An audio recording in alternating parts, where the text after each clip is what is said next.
दोस्तों नमस्कार।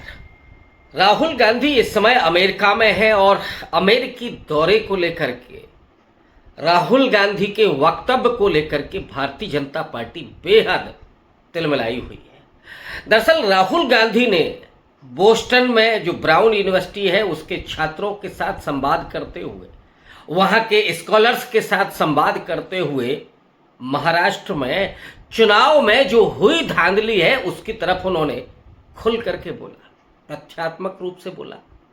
राहुल गांधी ने कहा कि महाराष्ट्र के चुनाव में चुनाव आयोग के ही अनुसार 5:30 यानी शाम के 5:30 बजे से लेकर के 7:30 बजे के बीच में 65 लाख वोट डाले गए। राहुल गांधी का आरोप है कि यह फिजिकली संभव नहीं है, क्योंकि एक वोटर को वोट डालने में मिनिमम 3 मिनट का समय लगता है और महज 2 घंटे के भीतर महाराष्ट्र विधानसभा के चुनाव में 65 लाख वोटर वोट कैसे डाल चुके थे, ये करिश्मा कैसे हुआ। और महाराष्ट्र में जो बाजी महाविकास आघाड़ी के पक्ष में जाते हुए दिख रही थी, वो बाजी तब्दील हो गई। भारतीय जनता पार्टी वाला एनडीए पूर्ण बहुमत से जीता और एकनाथ शिंदे का भी पत्ता साफ हो गया। बीजेपी ने अपनी सरकार बनाई, एकनाथ शिंदे डिप्टी हुए जो सीएम थे और सीएम बने देवेंद्र फडणवीस। राहुल गांधी जब ब्राउन यूनिवर्सिटी में ये सब बात कर रहे हैं तो भारत में उसकी प्रतिक्रिया होनी ही है, और हम लोग जानते हैं कि राहुल गांधी चाहे देश में बोलें या विदेश में बोलें, भारतीय जनता पार्टी के प्रवक्ता, आईटी सेल और यहाँ तक कि 2-2 रुपए ट्वीट करने वाले लोग भी राहुल गांधी को विदेशी धरती पर देश का अपमान करने वाला, देशद्रोही और ना जाने क्या क्या बोलने लगेंगे। उन्हें याद नहीं आते वो मोदी जी जो अमेरिका में कह रहे थे कि 2014 के पहले तो हमें शर्म भी आती थी कि हम भारत में पैदा हुए हैं, भारत में रह रहे हैं। अब वो सो कॉल्ड विश्वगुरु भारत बन गया है। वो जो गाय गोबर वाला राष्ट्रवाद है उसकी सरकार चल रही है, और जिस तरह से चल रही है, सारे स्टेट्स, ये नेशन स्टेट्स की बात नहीं कर रहा हूं, सारे स्टेट्स जितने भी संवैधानिक संस्थाएं हैं सबको मुट्ठी में कैद कर लिया मोदी ने, और अपने पूंजीपति मित्रों के जरिए वो जिस तरह से भारत में सत्ता चला रहे हैं पूरा तानाशाही तरीके से, और यहाँ पर माइनॉरिटीज के जो हालात हैं, और माइनॉरिटीज में अब सिर्फ मुसलमान का नहीं है मामला, वक्फ कानून के मामले में तो देख ही चुका, ये पूरा देश देख चुका है कि क्या हुआ। वो कानून तो अभी बना ही है, हालांकि उस पर सुनवाई चल रही है सुप्रीम कोर्ट में, अभी रोक लगा दी गई है, लेकिन बुलडोजर चल रहा है। इधर जैन धर्म के खिलाफ भी मामला शुरू हो गया है। महाराष्ट्र में ही जैन मंदिर को तोड़ दिया गया, जैन मुंह पर पट्टी बांध करके निकले सड़कों पर, लेकिन गोदी मीडिया में यह खबर नहीं है, या केवल संदर्भ मात्र आया।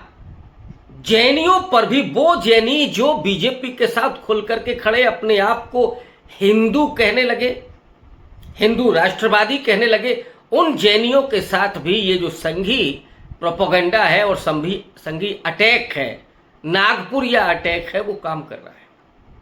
उनको भी सड़क पर उतरना पड़ा, आज काली पट्टी बांध करके उतरना पड़ा। इधर मुस्लिम समाज जिस कदर डरा हुआ है, अब उसको लगता है, जैसे मैं कई बार याद करता हूँ उन लम्हों को कि जब डॉक्टर अंबेडकर पूना गोलमेज सम्मेलन में गए थे, दूसरे गोलमेज सम्मेलन में उनका आमना सामना होता है गांधी से, और गांधी जी कहते हैं कि दलितों के नेतृत्वकर्ता तो हम हैं, वो हिंदू हैं और हिंदू अछूतों के लिए हम भी काम करना चाहते हैं, लेकिन क्या काम करेंगे ये नहीं पता है, अंबेडकर साहब जो कहते हैं कि गांधी जी, हमें तो ऐसा लगता है कि ये देश मेरा नहीं है, इसे मैं अपना देश कैसे कहूं जब हमारी हालत कुत्ते बिल्ली से भी ज्यादा बदतर है। हम पानी नहीं पी सकते, हम स्वतंत्र रूप से चल नहीं सकते, हम उसे अपना देश कहें तो कहें कैसे? क्या आज मुसलमानों के हालात कमोबेश वैसे ही नहीं हो गए?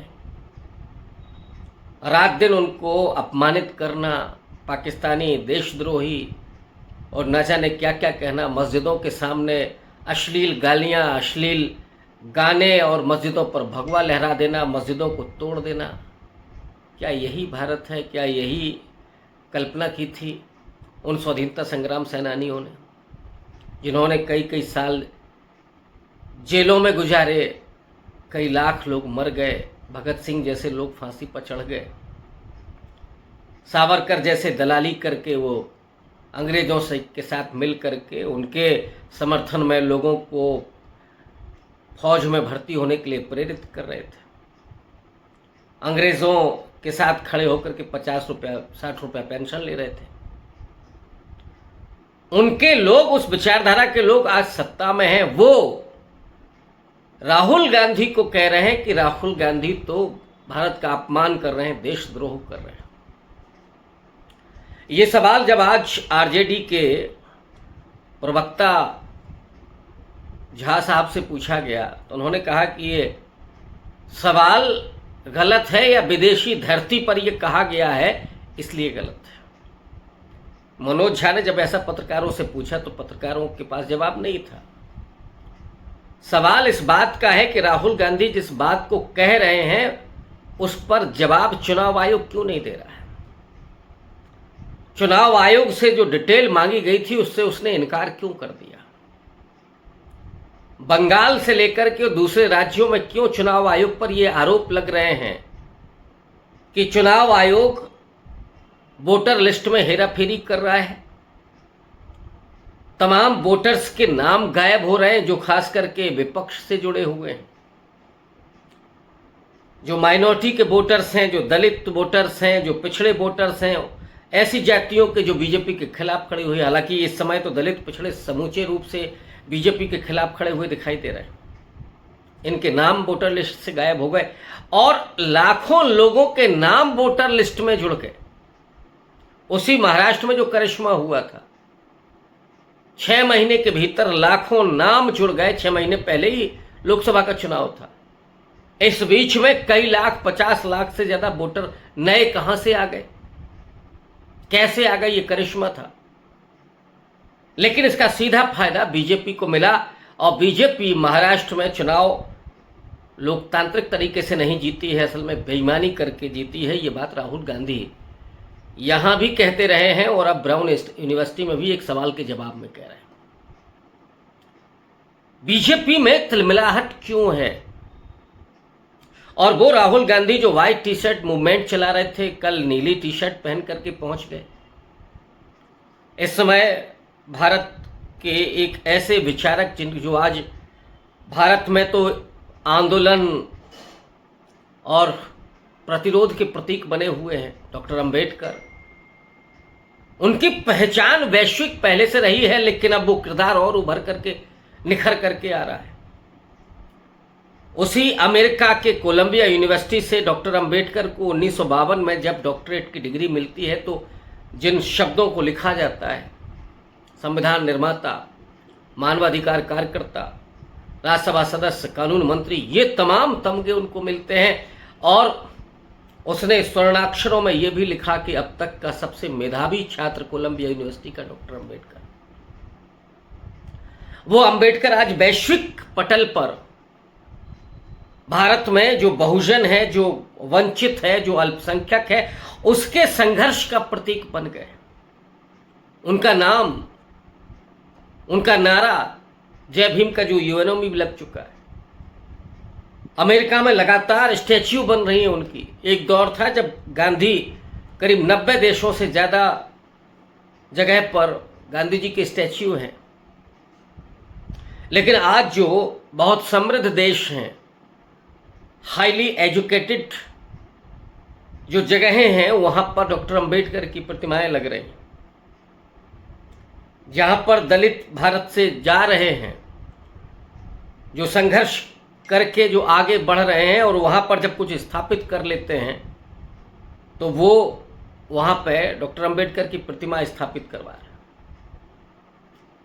अमेरिका में भी दलितों ने अपना एक मुकाम हासिल किया है। वो पंजाब से निकल के गए, उत्तर भारत से निकल के गए, अधिकांशतः तो पंजाब से, बोस्टन के आसपास भी, जिनके अपने गुरुद्वारे भी हैं, जिनके अपने रविदास मंदिर भी हैं,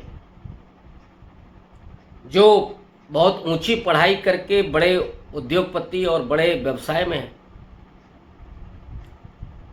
वो लोगों को राहुल गांधी कैसे कनेक्ट कर रहे हैं उस नीली टी शर्ट के जरिए, ये तो हम पहले बता चुके हैं। लेकिन आज जो हालात बीजेपी के हैं, संबित पात्रा से लेकर के और पूरी गिरिराज किशोर सिंह होते हुए सारे लोग उतर गए कि राहुल गांधी ये जो कर रहे हैं वो तो देशद्रोह है। लेकिन आश्चर्य है कि चुनाव आयोग अभी नींद से जागा नहीं है, वो जवाब देने के लिए नहीं आया। राहुल गांधी जिन तथ्यों की बात कर रहे हैं उन तथ्यों के जवाब क्यों नहीं दिए जा रहे? देश की धरती हो या विदेश की धरती हो, सच तो कहीं भी बोला जाना चाहिए। सच वहां जाकर के वो झूठ नहीं हो जाएगा। ये असलियत है भारत की। भारत में डेमोक्रेसी को कमजोर किया जा रहा है। भारत में लोगों की आवाज पर पहरा है। भारत में चुनावी जो पूरी प्रक्रिया है उसको बाधित किया जा रहा है। एक तरफ मोड़ दिया जा रहा है। मीडिया गोदी मीडिया में तब्दील हो गया है, बल्कि अब तो वो एक तरह से हिंसक हो गया है। वो हिंसा को प्रेरित करने वाला हो गया, नफरती एजेंडा उसका चल रहा है।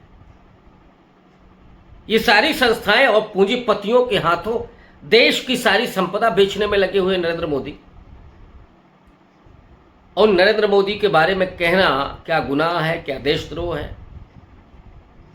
और अगर ऐसा राहुल गांधी कुछ कर रहे हैं तो राहुल गांधी के खिलाफ मुकदमा दायर करके राहुल गांधी को जेल भेजिए। लेकिन प्रोपेगेंडा केवल बीजेपी को करना है। तिलमिलाई हुई बीजेपी और उसके तमाम जो नुमाइंदे हैं वो जिस तरह से ट्विटर से लेकर के और बयानबाजी कर रहे हैं, उससे ये बात तो समझ में आती है कि राहुल गांधी ने सही जगह पर चोट की है। लेकिन सवाल तो अभी ये भी जिंदा है कि क्या चुनाव आयोग इससे जागेगा? क्या चुनाव आयोग निष्पक्ष होगा? और उससे भी बड़ा सवाल कि जो सुप्रीम कोर्ट ऑफ इंडिया में जो चुनाव आयोग को लेकर के, चयन को लेकर के मामला है, उस पर कब सुनवाई होगी? शुक्रिया।